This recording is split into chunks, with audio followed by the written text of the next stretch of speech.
عبد الله السعيد انا عمري ما كنت شايفه لاعب مميز في حياتي. في عز ما كان متألق مع الاهلي وفي عز ما كان في الاسماعيلي. في الاسماعيلي عبد الله السعيد كان احسن من مع النادي الاهلي. ليه بقى؟ هقول لك التركايه. الاسماعيلي الفرق بتلعبه ند بند، بتلعب قدامه ماتشات مفتوحه. فعادي ان هم بيهاجموا وعادي ان هم بيضغطوا. ما بيضغطوش مثلا على لاعب باتنين لعيبه والكلام ده.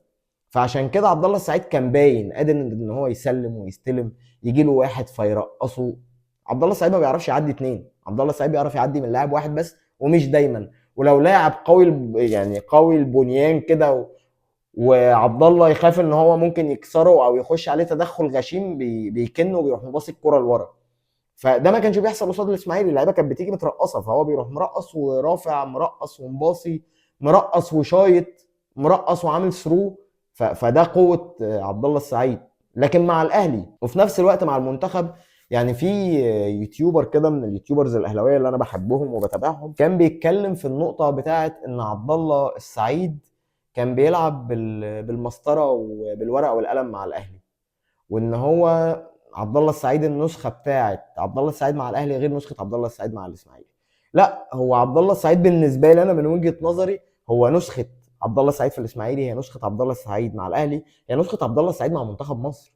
هو ذا سيم يا باشا، هو نفس الشخص، نفس اللاعب اللي لما في لعيب قوي بيخش عليه او بيخش يتدخل عليه، ولا في اتنين لعيبه بيجوا له بيروح مرجع الكره لورا. وعشان كده من بعد ابو تريكه ما اعتزل، من بعد 2013 مصر ما شافتش خير، ولا الاهلي شاف خير لحد ما جالنا قفشه، او الاهلي ما بقاش يعتمد على فكره ان في صانع العاب بيحرك اللعب.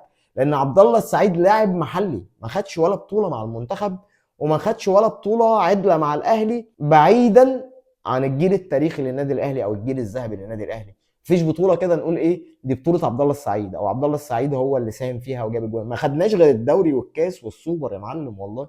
الفتره طول ما كان عبد الله السعيد موجود، يعني طول ما كان عبد الله السعيد موجود هو اللاعب الاساسي كصانع العاب في النادي الاهلي. فعبد الله ده بالونه كبيره خالص. انا اتمنى ان حد من الاداره بتاعه النادي الاهلي تسمع الفيديو ده قبل الماتش. يا جماعه اضغطوا على عبد الله السعيد باثنين لعيبه، واللعيبه ادخلوا عليه حسوه ان انتوا هتخبطوه، ان انتوا مش هتسيبوه، ان انتوا هتخبطوه، بس ان انتوا هتدخلوا عليه بعنف، هيروح مرجع الكره لورا. بس لعيب تاني يروح جاي من ظهره وقطع الكره وهو بيرجعها، خلاص بقت هجمه مرتده جون. نركز ونصحى للكلام، ومش عايزين يعني مش عايزين تضييع.